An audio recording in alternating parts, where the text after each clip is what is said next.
Trump is a big aberration in US politics, a big disruption in US politics. Originally, what seemed to attract a lot of people to him was that he was not a politician, that he says what he means, he's unfiltered. That seemed to appeal to a lot of people, at least a certain constituency. The media needs him more than the other way around. He's criticized Canada, Mexico, China, the European Union, Denmark, Panama. He hasn't so far said anything negative about India. I sometimes feel the people who have the least faith in India are sometimes members of India's strategic community, because the way they talk about India, it's like it's 1955. Yeah, you're a major power. You have to deal with it, and that means you have to take care of your neighborhood. The US is not going to come to your aid.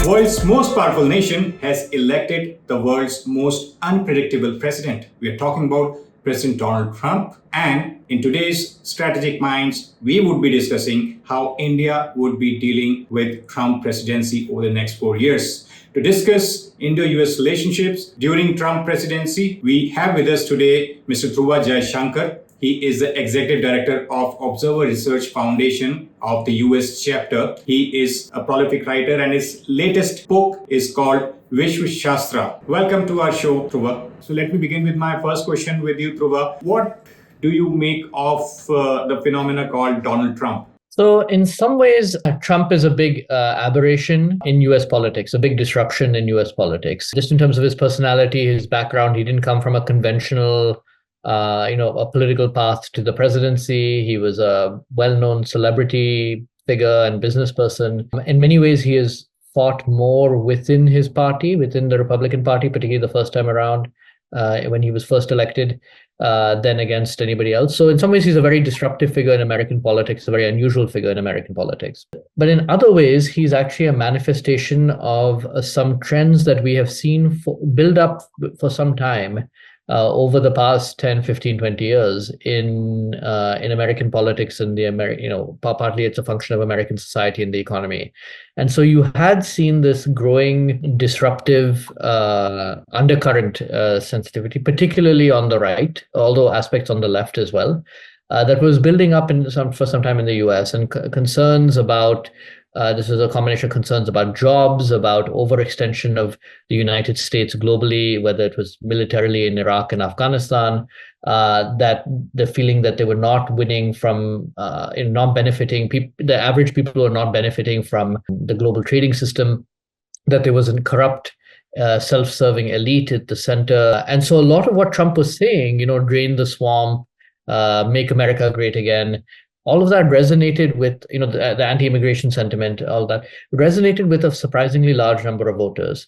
And so, again, in some ways, we'll see disruptiveness and in some ways continuity. And bringing it to what it means, I think, again, there's sort of two or three ways of looking at him. One is there are some things he's been very consistent about. We know what he wants. We know he wants to stem undocumented migration. We know he's skeptical of free trade. We know he's skeptical of open-ended military interventions, skeptical of alliances. He believes that American allies are taking advantage of the US and are not bringing sufficient benefits to the US.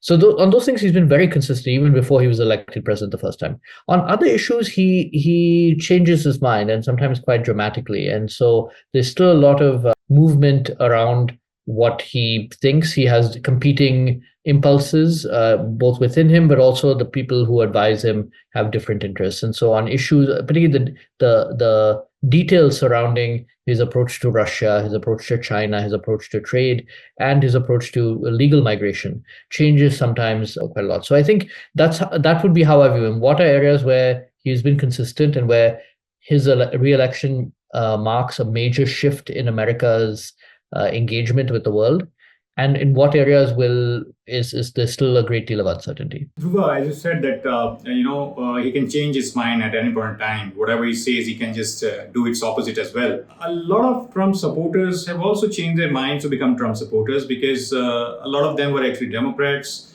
including Tulsi, including Elon Musk, and all those people. So what is so attractive about Trumpism? Do you really think that because he's very upfront in what he says, unlike the what you call the so-called elitist Democrats who have a very sophisticated way of doing things, and Democrats across the world, the liberals across the world, they are very sophisticated, and they have this allegation of being very elitist. Whereas someone like Trump, who himself, you would not call him a proletariat, So he's also an elite. He's a businessman. He's a rich person. But then, how does he communicate and connect with the non-elites of the United States of America? So I think a few things. One is originally what seemed to attract a lot of people to him was that he was not a politician, that he told it like it is. He says what he means. He's unfiltered. That seemed to appeal to a lot of people, at least a certain constituency. I think there was also just, again, a growing frustration with the status quo, and that has broken. And then again, there was a growing number of people who I think agreed with aspects, not all of it necessarily, but aspects of what he stood for. Concerns about growing migration, about crime, about border issues, about some of the social agenda that the Democrats were pushing. And it's different for different voters, obviously, but some combination of those things. To be honest, I mean, I thought, there was, even before the election, there was a good possibility that he might win. But I think the scale of his win, which was by a sufficient margin, was quite surprising, and particularly how he made inroads with new immigrant groups, with minorities, with young men voters. So again, he seemed this time around particularly to appeal to a wider group, but it was for a variety of reasons, and I think some of it had to do with his communication style. And he's done something which, by the way, is echoed in many other countries, which is going around the mainstream media. He talks directly to people, and he does that in rallies. He does that through his social media, and so in some ways, it's gone to a point where the media needs him more than the other way around.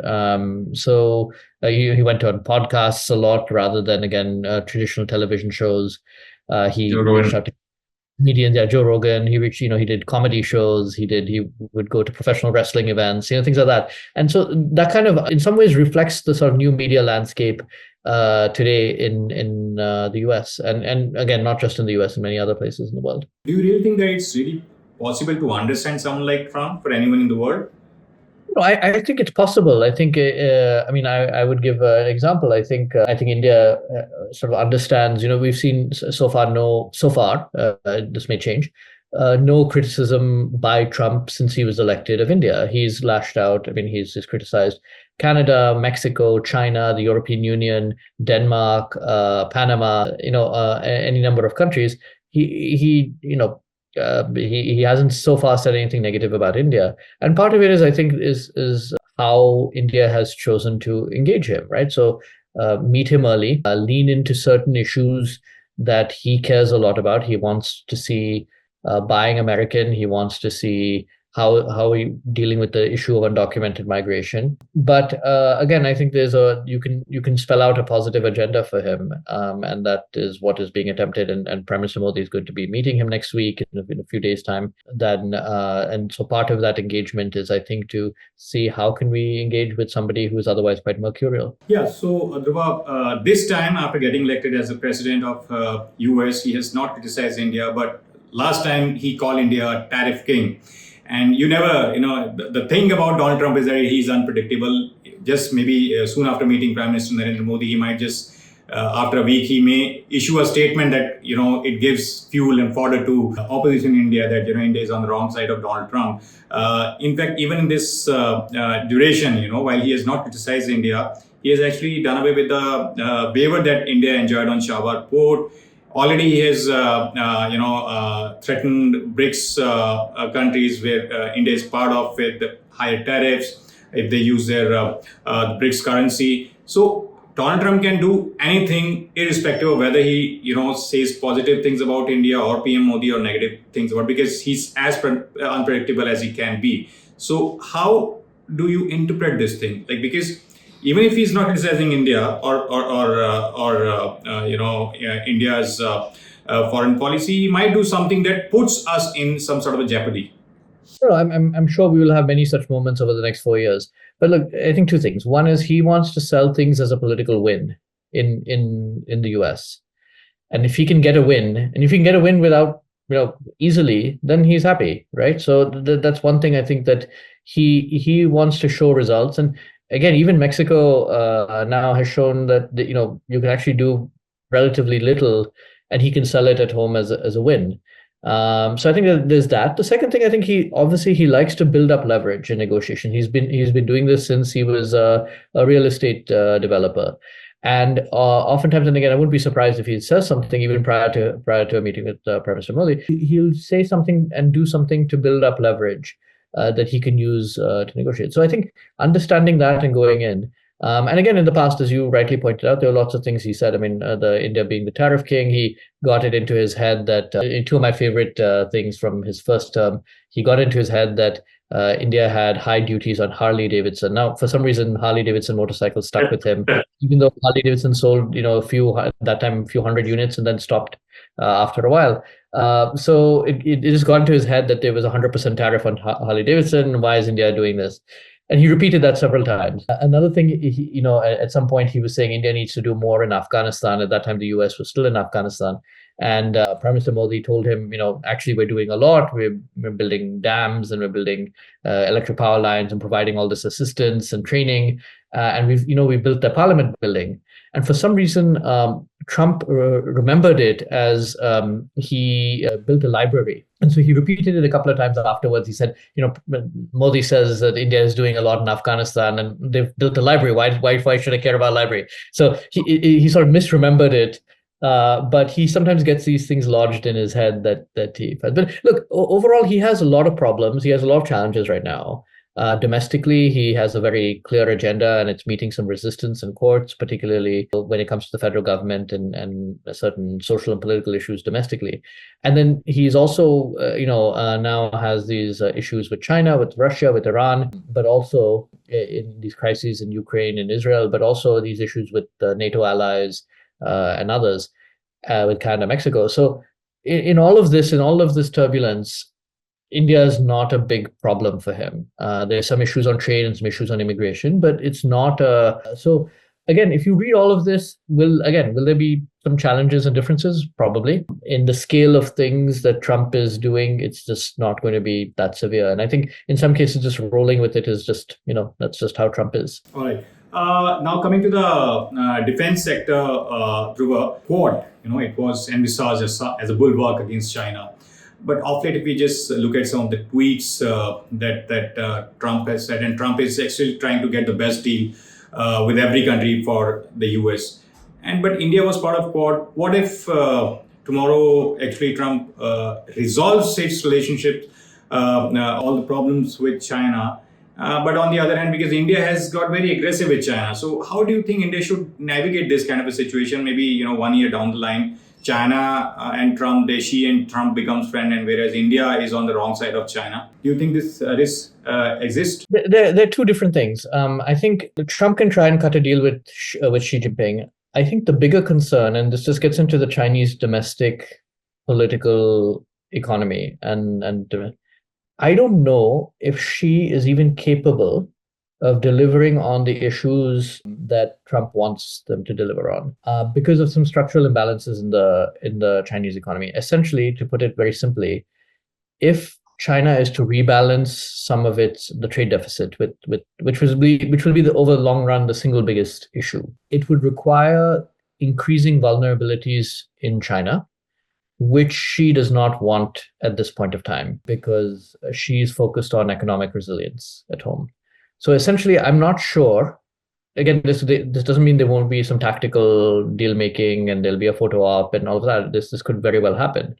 But there is, in some ways, China has boxed itself into a corner economically, that where it needs exports as a pressure valve to keep its economy going, because domestic consumption and debt have been piling up. And they're making some changes around the edges. One thing they did recently was they increased the debt levels for provinces, but this is not a big stimulus package. So the only way they can keep going is doing what they're doing, which is keep on building up this overcapacity, which will lead to this flooding of exports out of China, including to the US and the European Union and India. So this, I think, is the big challenge, which is I don't know if Xi wants to. I don't think he wants to, but even if he wants to, if he can actually deliver in a way that Trump will find satisfactory. And so all of this is a way of saying, I think we're in for this long-term structural competition between the US and China, that no true grand bargain that both sides will can abide by is actually possible. And in a very strange way, there's a similar dynamic in the China-India relationship, that again, just because of the nature of the boundary dispute, the nature of the two economies growing side by side, these two powers growing side by side, it's very hard to see, barring some tactical changes, where this not being a competitive relationship in the long run. And so, as a consequence of this, again, will both the US and India and others, by the way, other Quad partners, Japan, Australia, but also EU, explore options with China? Everyone will continue to explore options with China. But I think we're in for this long-term dynamic that I mean, somewhat akin to the Cold War, where you had détente, you had meetings, but again, these longer term political and economic realities will ultimately guide the various countries. In his last presidency, Trump actually talked about his bigger nuclear bomb and having his hands on a nuclear bomb. This time he's sounding a bit softer, because he's trying to come across as someone who's trying to stop the war in different parts of the world. Why do you think this change in Trump's outlook towards war? And what kind of signal does it give to a country like India? Because India has always felt the tremors of wars, wherever they happen, because on its economy and as well as its relationship with its neighbors. So he said in his opening inaugural address, Trump did, that he wants his biggest legacy to be that of a peacemaker. And I think a part of him genuinely does. He wants to be seen as the one who brought a deal. And by the way, there'll be some very interesting symbolic moments over the next 4 years for him to triumph, to show, which is, there'll be the 250th anniversary of the US independence. There will be a World Cup. There will be an Olympics. So, this is in some ways an opportune moment for him to be seen as the great peacemaker, the great deal maker. And it's quite possible. I mean, he could, in some ways, he's been able to push Israel to do things that the Democrats could not do, even though they wanted. He has done some very interesting outreach to Iran as well, even though there are some big differences there. In some ways, that's the one that's the most ideologically set. Russia is, in fact, proving a bit more frustrating than I think he would like, because I think the terms that Putin would want in Ukraine are something that may not be acceptable to the US, even under Trump, under Trump that wants a deal. So the Russia factor, the Ukraine might be a bit more difficult than I think he anticipates. And then Taiwan and China being the other big friction point. So again, I think he will try. He has always been against open-ended military conflicts. At the same time, he's shown, particularly his first term, a real readiness to use force in very specific ways.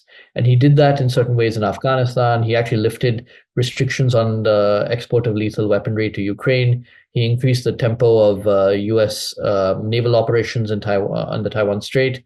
So he does feel keen to use the military in these instrumental ways. But I think this coexists with the skepticism of open-ended long-term military conflict. So how will it affect India? I mean, I think in some ways, in some respects, if you can succeed in Europe in bringing in, India wants to see an end to the conflict in Ukraine too. India wants to see an end to the conflict in Gaza. And so if, in that sense, those would be welcome. I think the question in many of these cases, including in the Indo-Pacific, is on what terms. And again, Trump will not want terms, he will reject terms, and he has in the past, that make him look very bad. And, say with North Korea, they came very close to a deal when they met in Hanoi, that's Kim Jong-un and Trump. And Trump walked away from the deal because he didn't feel it was good enough. So again, whether you can get up to the point, but ultimately it will be something that he will want to see confer certain advantages. Dhruva, Trump wants to sell a lot of things to India. Of course, even the Biden administration, they wanted India to wean itself off Russian weapon systems, Russian oil, all those sorts of demands that they were imposing on India. When it comes to Trump, because Trump is very vocal about what he wants, Do you think that Trump will not say any such thing that he thinks would not be possible for India? Because India has been very vocal about what it requires. So, but that was possible when Biden administration was there. But for example, if Trump says that it's not working out with my old friend Putin, and India should just stop buying Russian arms and ammunition, otherwise I will impose tariffs. If that kind of a situation actually does come in, how do you think India should be dealing with it? Well, I mean, on that specifically, I think that we have to look at two different things because the economies are very different. And so one is defense and strategic technologies. And there, the bigger challenge is, frankly, Russia's ability to deliver. So it doesn't matter what the US thinks. The fact is, Russia's priorities right now are the war in Ukraine. They have supply chain constraints, and they have problems with making payments between India and Russia. And for all of these reasons, India, again, regardless of the US, is seeking and has been seeking even before the 2022 invasion to indigenize its defense industry and to diversify its partners. And this is going to be ongoing, and it's only natural when Russia is at war that this will continue. So we have seen a decline in Indian imports, particularly of new systems from Russia. Will that relationship remain important? Yes, absolutely, because there is existing stock in the Indian military, much of which will have a life cycle of 10, 20 plus years.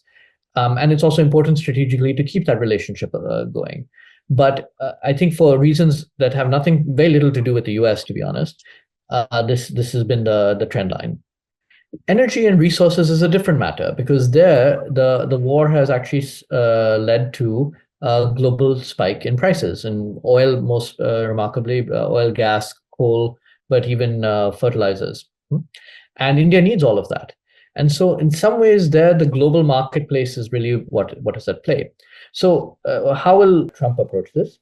One is, I think the clear thing is if India decides to go with US vendors for certain defense articles, India will also have terms. And those terms will be greater co-production and in some cases co-development in India because India wants to indigenize. So that's, I think, where the challenge will be, which is for things that are being bought in small scale. If we're talking, 3, 5, 10 aircraft, then off-the-shelf purchases make more sense. But for anything that is going to be acquired at scale, India is well within its rights and should, in fact, for its own reasons, insist on certain co-production requirements. And I think a lot of the negotiations will really be at that B2B business to business level. So I don't anticipate a challenge on the Russia side now simply for that reason, which is India has alternatives as well, not just the US and Russia. The second, and it has its own indigenization requirements. The other challenge, which is resources, is different because there, I think Trump is going to try to bring down global commodity prices, and partly again for his own interest, because it would give leverage for him to then do some steps, including tariffs, that would help to rebalance and reshore production to the US. And there, in that sense, India would be a beneficiary of it. India is very dependent on resource imports. It's very costly. If it's not borne by the average consumer at home, it is borne in the fiscal. It adds to the fiscal deficit. So I think from India's point of view, that would actually be quite welcome. And so if the US is able to unlock both through diplomacy, but also through its own domestic production of oil and gas, which Trump promises to do, it will help to bring down the commodity prices. It would help diversify India's partners, and I think that should be something India welcomes. So again, it meets multiple objectives. It gives Trump more pressure on Putin. It helps his own trade deficits, but it also helps in India's case as well. So I feel like energy and resources is one area of potential win-win cooperation between the US and India. For the issue of energy, Dhruva, last many years, India has been trying to push itself towards the renewable source of energy. Trump doesn't believe in that. And Trump's famous phrase is like drill, baby, drill. So where do you think, what kind of cues should India take from here? Because at the end of the day, for any kind of technology or energy, India relies on the US and any kind of, source of capital, which is actually, coming out of US and European countries only. So the signaling that Trump has given to the world is that climate change is a hoax. They do not believe in that. That's why they have come out of the Paris Accord and everything. India as a nation, because India has actually invested a lot in renewable energy, following China's footsteps, because we believe that if China can do that, we will also have to do that. Otherwise, we'll be left behind on the ESG front, and that will impact our exports.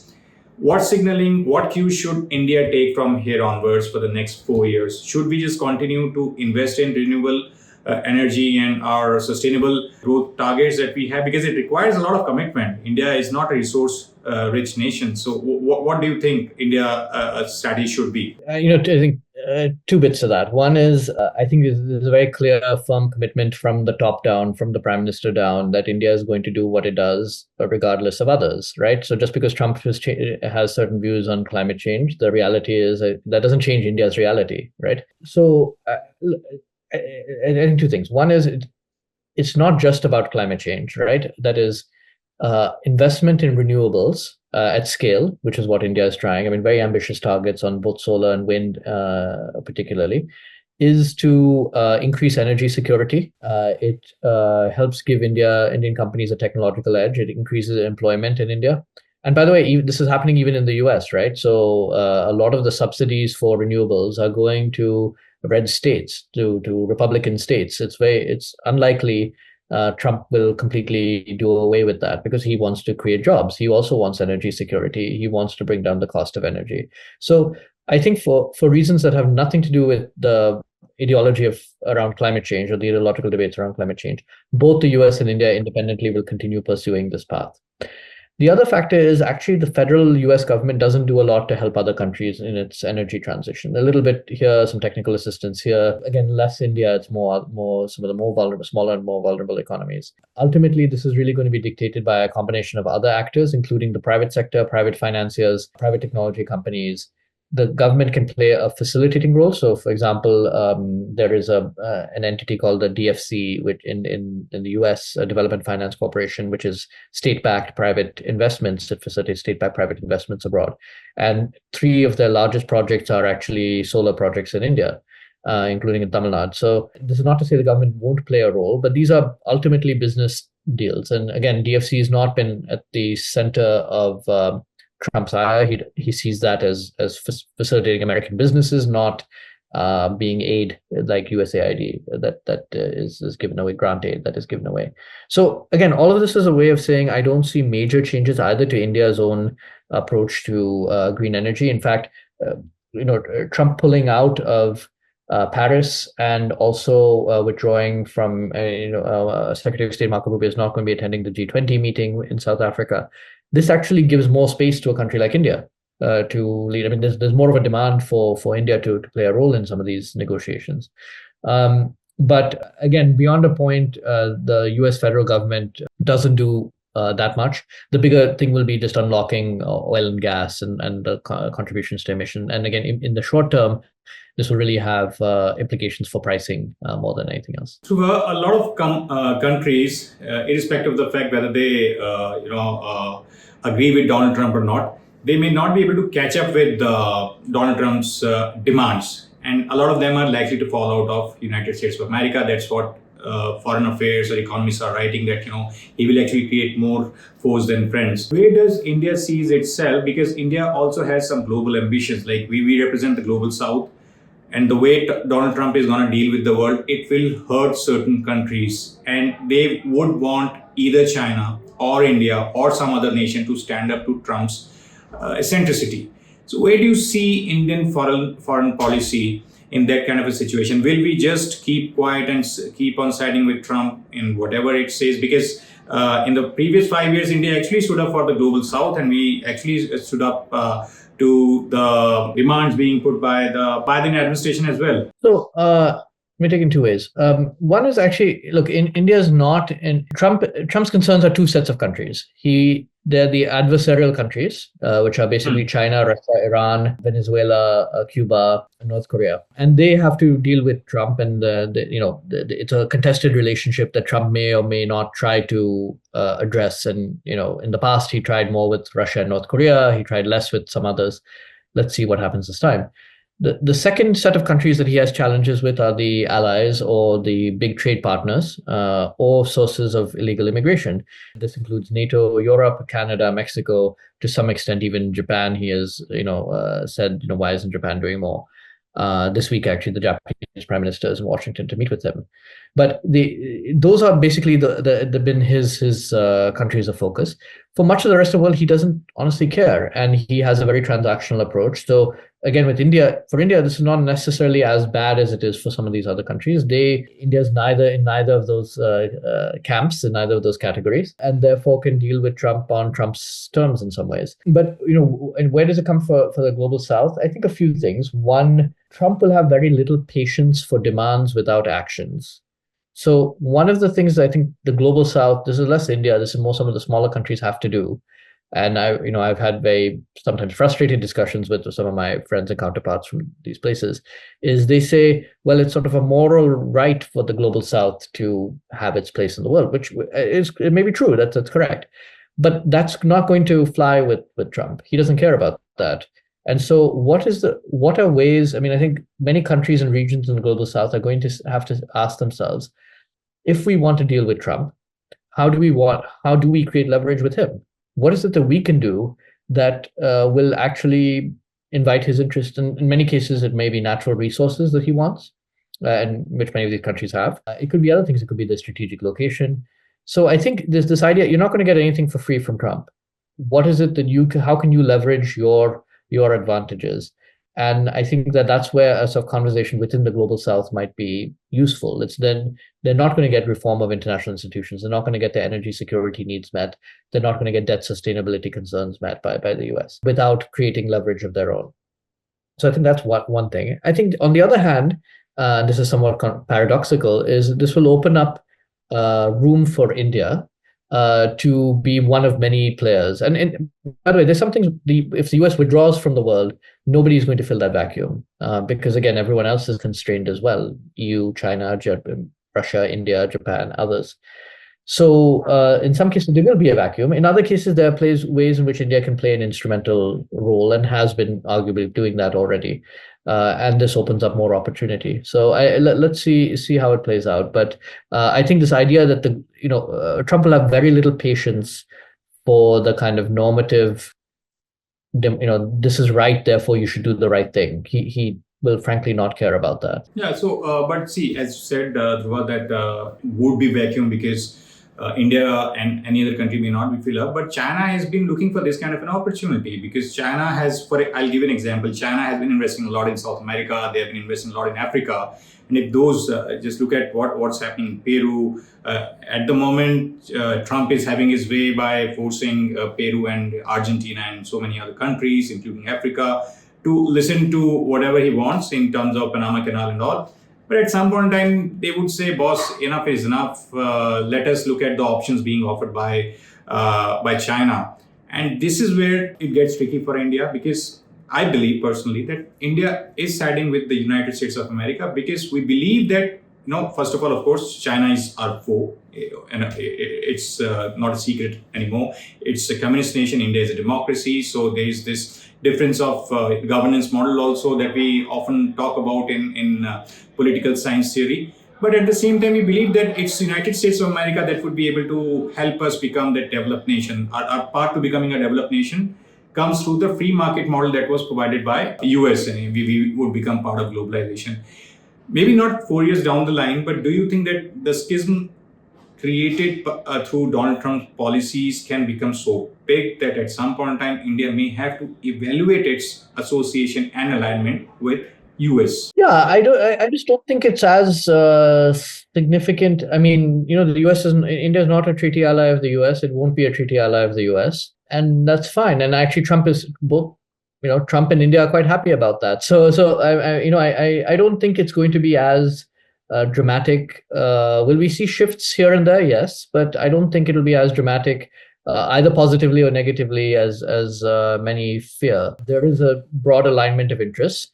The alignments are, in some ways, two kinds of alignments. There is a sort of economic logic to the relationship, which is there. And it's not just trade, although that's part of it, but it's, trade, investment, mobility of people, R&D. It's a much more comprehensive partnership, energy issues. And then there is a strategic logic to the relationship, a lot of it driven by shared concerns about China in the Indo-Pacific, but also I would say in West Asia, the Middle East, where there's also a growing convergence of interests between the US and India. I think this broader logic will continue for the foreseeable future, barring some very dramatic change, whether it's under Trump or whether it's under a future Democratic or another Republican administration. But in terms of China also obviously China is going to take advantage of cracks. They have been doing it really over the past 10, 15 years, more in fact, in some cases, really since about 2003 or so. But I think a few things. China's resources are also limited, and increasingly, even the new, there was a big drop in their BRI funding around 2020, 21 or so. Some of it coincided with the pandemic. There's been a slight uptick in the last year or two. But it's what I think you're also seeing is the terms that China is now insisting upon. They're actually worried about defaulting countries, so they're not coming in as generous as they once were. They want much more, even with, say, Nepal's leader was in China recently, signed a BRI agreement, but the terms are much more tight-fisted than what you saw in a previous, pre-2020 period. And so again, I think China is going to make massive strategic inroads, and it's just in the Indian Ocean. They're pursuing different projects in the Atlantic. So they're going to come much closer to the US. Peru, again, there was a commercial port. Xi Jinping inaugurated it recently. So again, the strategic competition is going to get closer.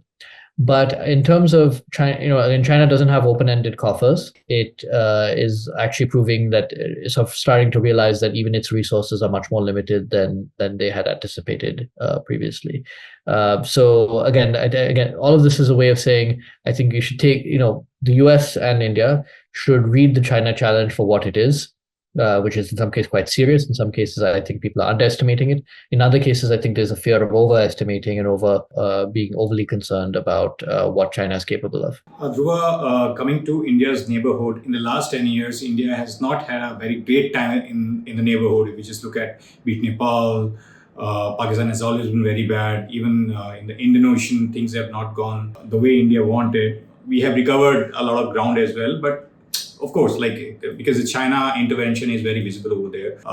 Then there were talks about that the Biden administration was not helping out India as much as it wanted to, maybe because of the ideological reasons, because India has a conservative government, whereas they are Democrats, and due to the ideological differences. Do you think Trump being conservative and plus being very aggressive about who his friends are and who are his foes, the American state would help India manage its neighborhood better? I will recall before the Bangladesh elections, India had given a statement that Bangladesh stability is very important for this region, especially for containing China. So US states should not intervene in those elections in the name of free and fair elections. But eventually what we saw, a lot of people say that it wouldn't have been possible without the hand of the US, even if a lot of things were initiated by China. So do you think India can actually hope of getting some sort of a support in managing its neighborhood better? Look, I think the premise to your question still thinks of India as a weak, reactive, soft power. It's not. This is 2024, 2025. It's not, I sometimes feel the people who have the least faith in India are sometimes members of India's strategic community, because the way they talk about India, it's like it's 1955. Yeah, you're a major power. You have to deal with it. And that means you have to take care of your neighborhood. The US is not going to come to your aid. The US has its own interests. And what about the US intervention? Sure, I'll get to that in a second. Look, I think we have to be in a world where Trump doesn't care about South Asia. He doesn't care about, he's what's in it for him. Increasingly, the US doesn't care. Most Americans cannot find Bangladesh on a map, right? Okay. So I think this is, again, I just think that, so let me start with a few things. First, understanding of the neighborhood is so poor in India. We don't pay attention enough to the neighborhood. We don't actually listen to anybody in our neighborhood. We should. I devote a whole chapter in my book to India's neighborhood for that reason. And part of it is, I think if you actually look to people and actually talk to them, you realize that actually, relations are not nearly as sour as the day-to-day news makes it out to be. And I'll give some very concrete examples of this. Today, India is the largest institutional investor in Bangladesh.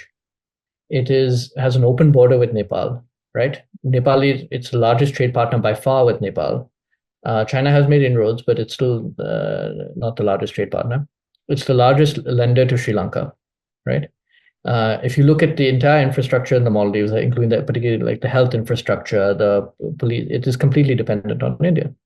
So I think and this is not, again, this has been built up over time.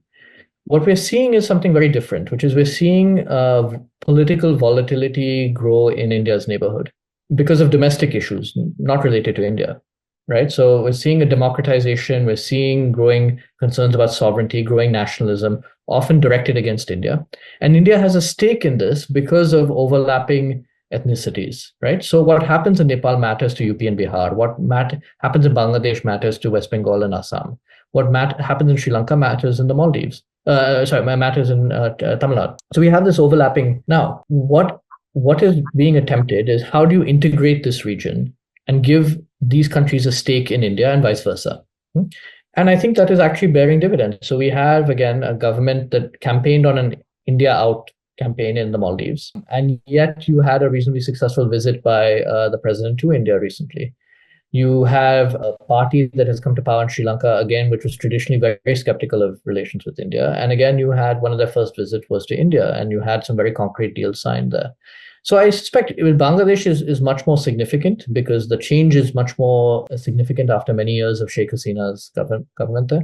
But I think over time, they're going to find that it's not the US that's going to help them. It's not China that's going to help them. It'll have to be India. And they're facing some very severe economic headwinds over the next year or so. So I think it'll be difficult, but I think over the next year or two, things will settle down because they will realize that they cannot move forward without some level of cooperation with India.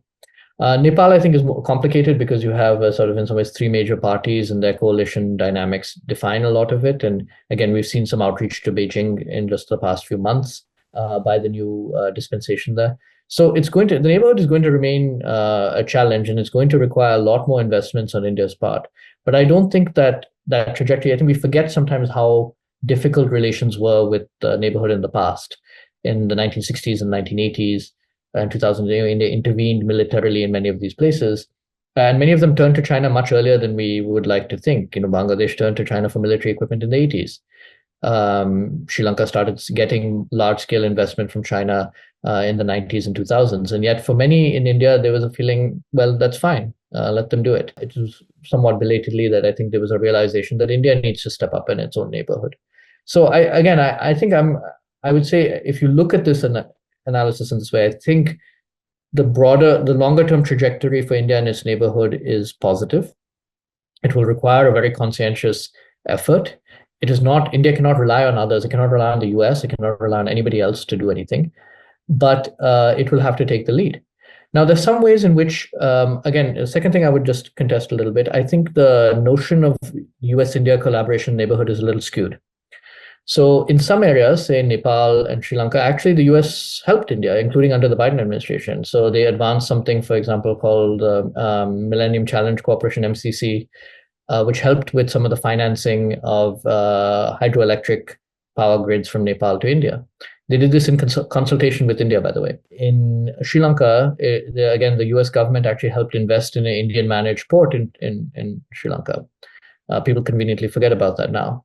So again, it wasn't as if US-India relations in the neighborhood were always contested. I think Bangladesh was an outlier. And it was an outlier that predated even the Biden administration, goes back earlier, where there were some fundamental differences between the US and India about how to deal with the government there. And the US, to put it simply, prioritized essentially groups and parties and ideologies that India thought were very dangerous and very destabilizing, as you correctly pointed out. And so this differences had been playing out for some time.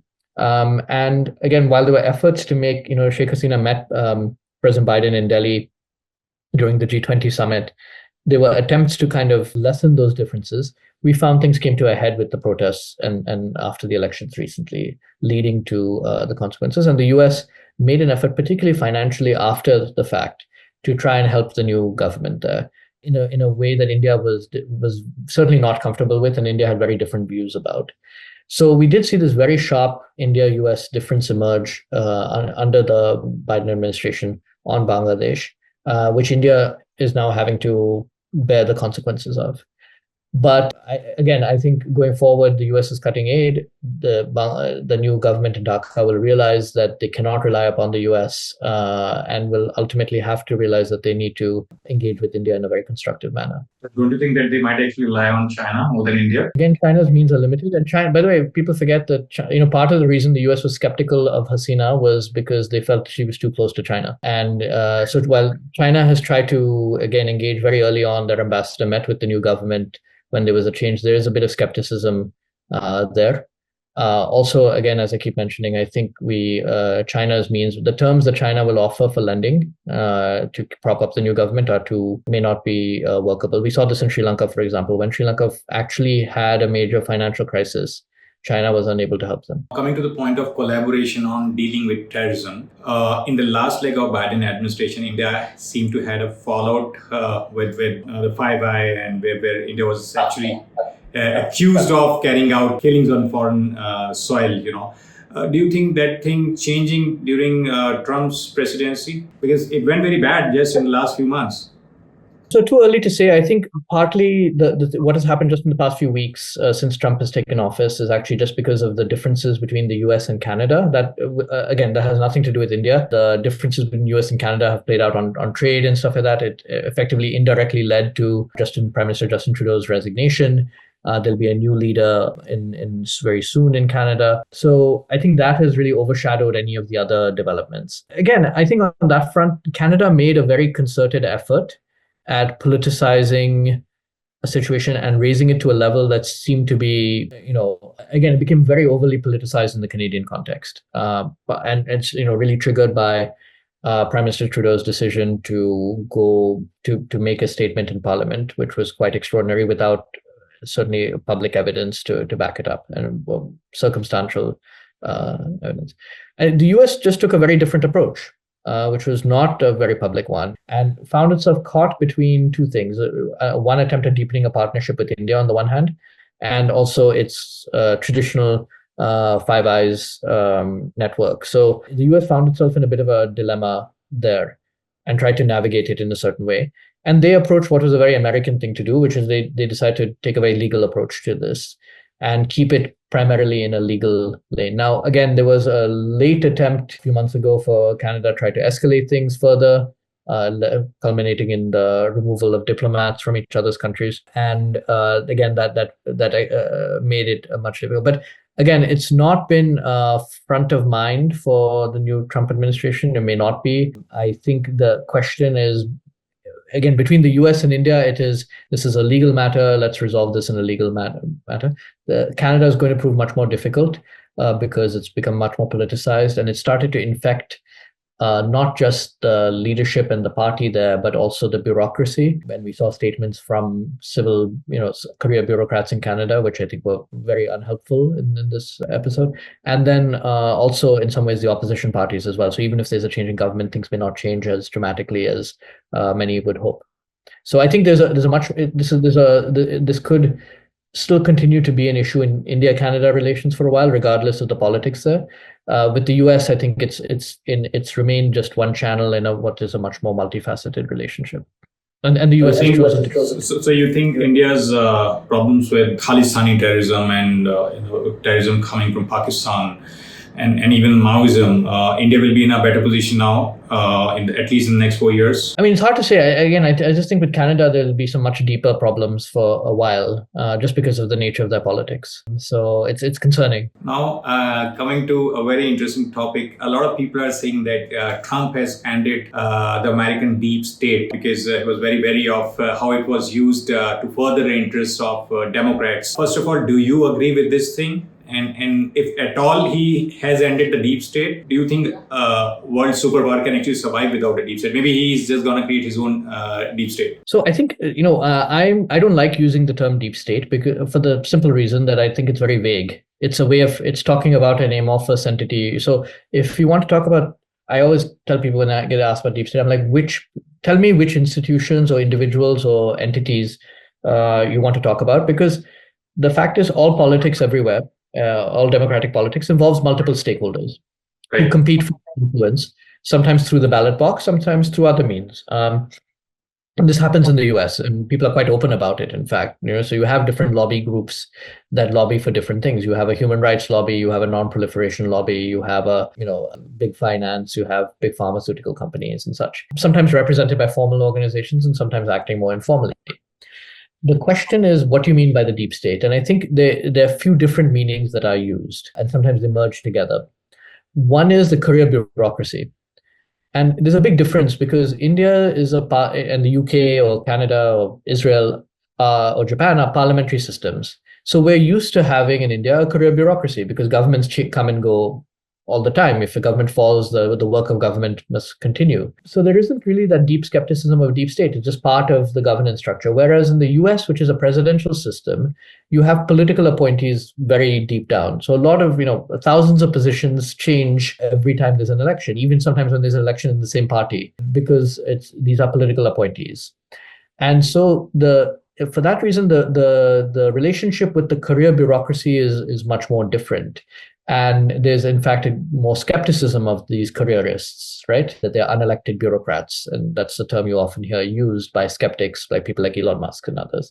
So that, I think, is just wearing out and is in some ways not unique to the US, but it's very unusual in the US system, which is there is this push against what they see as the career bureaucracy, including in the intelligence community, the armed law enforcement, who Trump and his allies believe are biased against them in various ways, not just on a partisan basis, not just Democrats, Republicans, because actually many of them are also Republicans as well, but some of them for deeper vested interests. And so they want to, in some ways, counter that bureaucracy.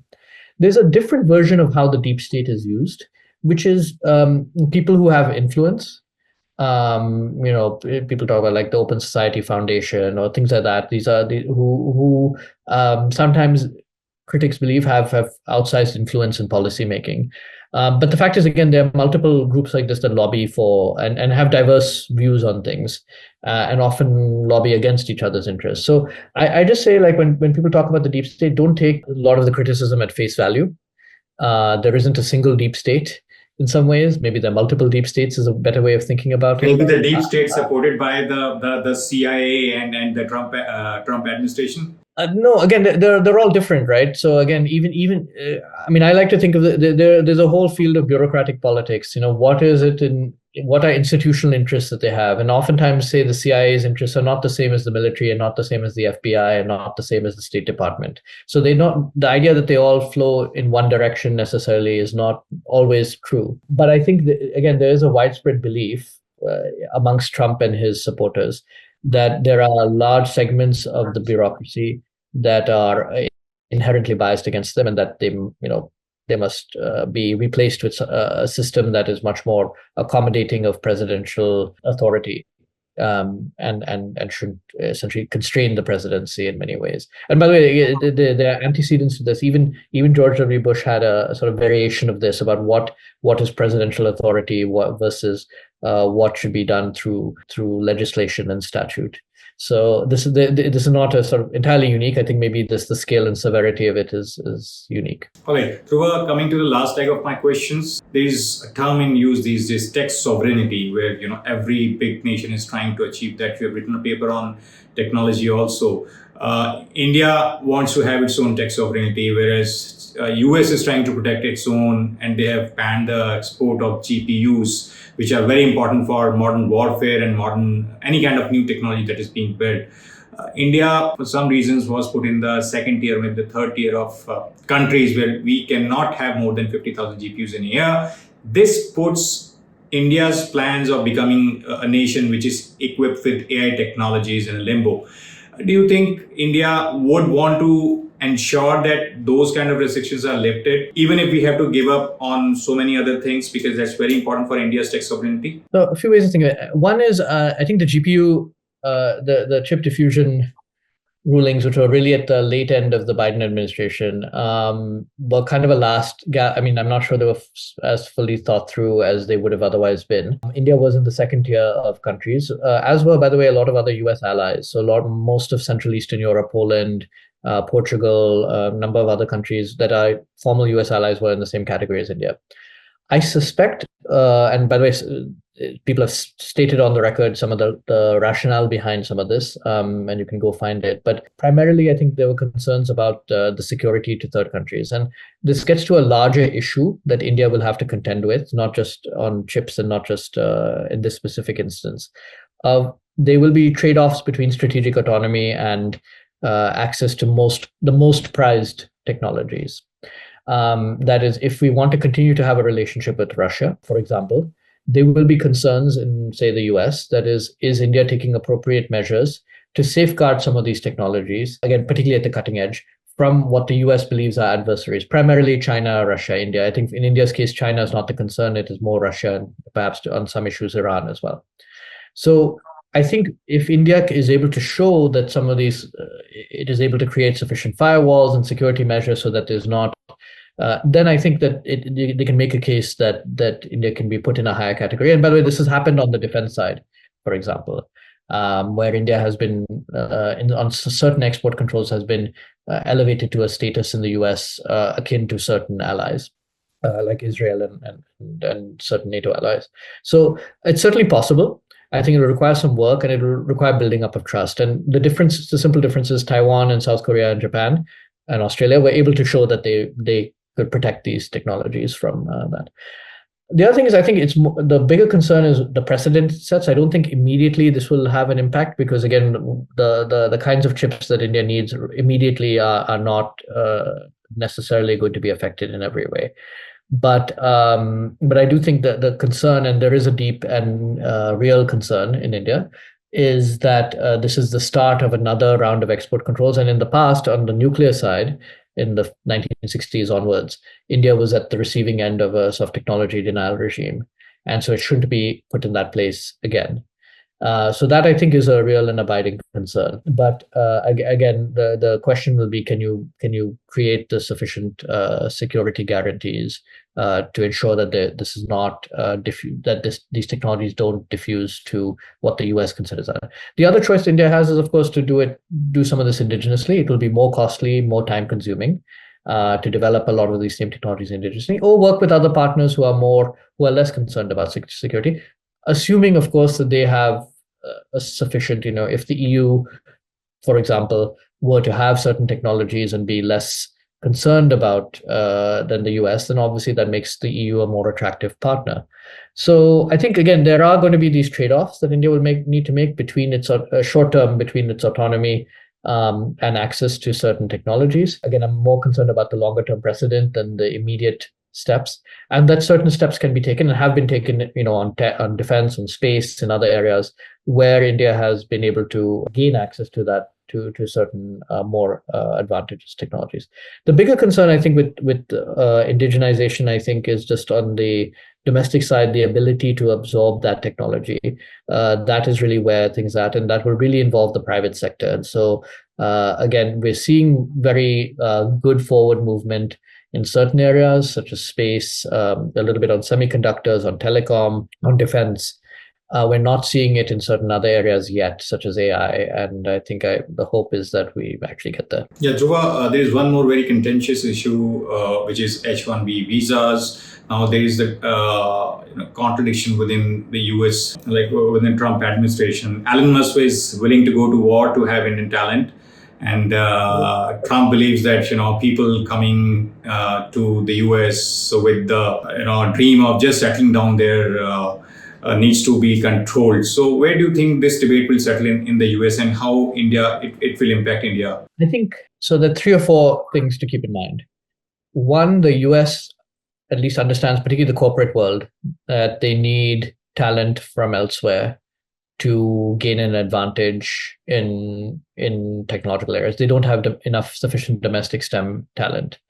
And the single biggest place it's going to come from, it'll come from lots of places, but the single biggest place will be India, one. Two, there is growing anti-immigration sentiment. So people sometimes culturally, this is the part of the MAGA, the Make America Great Again movement, they'll say, we don't care that this will give us an economic edge and benefit our economies in the long run. We are a culture, we're a society, and we don't want people who don't share, who don't look like us, who don't, so there's a xenophobic aspect to it that is there. And there's a growing anti-immigration sentiment, not just in the US, but in many other countries as well, including in Europe. So that's, I think, a second reality. A third is that I think there is a widespread consensus that the H-1B visa is inadequate and insufficient for a variety of reasons. It has a very small cap, so it's very limiting. It is deviated from how it was originally designed in terms of what the purpose was. It was really sort of developed in the early 1990s, but was used in the tech sector much more than it should have. And then people are trying to have found ways to sort of game the system so there's a reason why there's more than 70% of successful H-1B applicants are from India. So the Indians are seen as overrepresented there. So I think that, there's a widespread feeling the system is broken. We have concerns about immigration, but we also want the talent. And so I think what does the solution look like? I think it can go in a few different ways, maybe all of the above. It can either be that the US actually does reform some legal immigration systems. In fact, maybe replaces H-1B with a slightly better system that actually gets the US what it wants, but also gets India what it wants. One of the big challenges with H-1B is that workers on H-1B visa are actually subsidizing Social Security for the US, and most don't avail of those Social Security. So effectively, they're underwriting the system. So India says that that's unfair. We're effectively underwriting your Social Security system.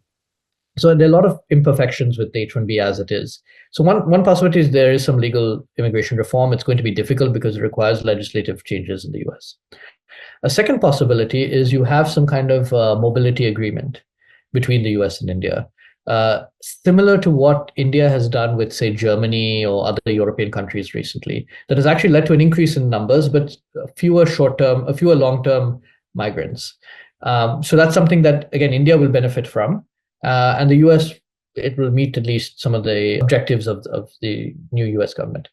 Another thing that could happen, and again, I hope this will happen, is you'll start seeing much more of this work outsourced to India. So essentially US companies relying on Indian talent that doesn't necessarily need to move to India, but gets many of the advantages. GCCs, yeah.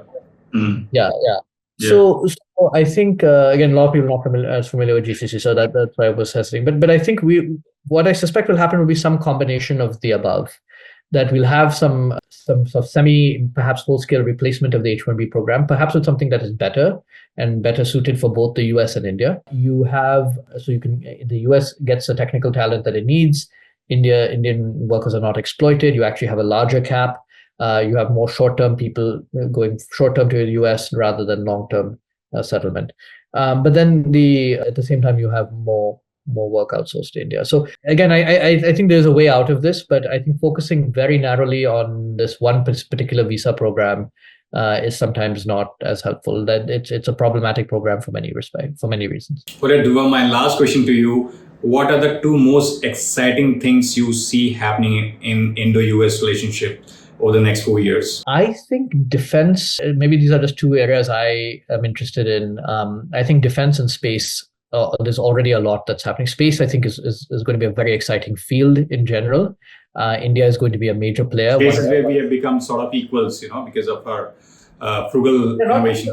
Yeah, not quite equals yet, but I think the US, India definitely has a very globally competitive space program, and in certain areas is really really respected as world class. But also just the field and the opportunities and the technologies are changing rapidly. Whether it's telecom, whether it's human space flight, this is less positive, but even the militarization of space is moving. But it's changing for better or for worse. And this presents a lot of opportunities for cooperation and collaboration. It's going to be much more complex because it'll be no longer just state to state. As you know, Elon Musk is one of the major players in the US in the space industry. But you now have like a very thriving space sector in the US. You have a thriving space sector in India. And this is one area that is just ripe for much further cooperation. We expect to see an Indian astronaut going up in the next few months from a US launch, which will be the first Indian astronaut in 40 years. And that should hopefully excite a lot of public imagination in India as well. So again, I think there's just a suite of technologies happening in the space sector that I think are very exciting. Again, some of them are quite problematic in terms of the militarization, the potential military implications of that. The second area, I think, is defense more broadly. And again, I think we underestimate the degree to which, partly as a consequence of the Russia-Ukraine war, how India's indigenization efforts are going. And we had no exports from India 10 years ago, virtually none. The few items we had were mostly secondhand as well, with a few exceptions. But I think we've started to see, again, in Indian defense sector that is starting to become globally competitive. And that opens up enormous opportunities, not just with the US, but including with the global South. So it's now something, India has done now a defense deal with many, if not most of the ASEAN countries now, such as BrahMos missiles to the Philippines being one notable example. But in South Asia and Africa, you're starting to see India move into the defense space a little bit. And it's early stage yet, but it's a very exciting time. And it's going to look very different. Everyone focuses on the big platforms, but I think we're going to start seeing a lot more smaller companies emerge in the space, doing, again, some very innovative, cutting-edge work. All right, Dhruva, thank you very much for coming on Strategic Minds. It was a wonderful discussion with you on a wide range of issues. We hope our audience will benefit from your views on Indo-US relationship. Thank you very much. Thank you.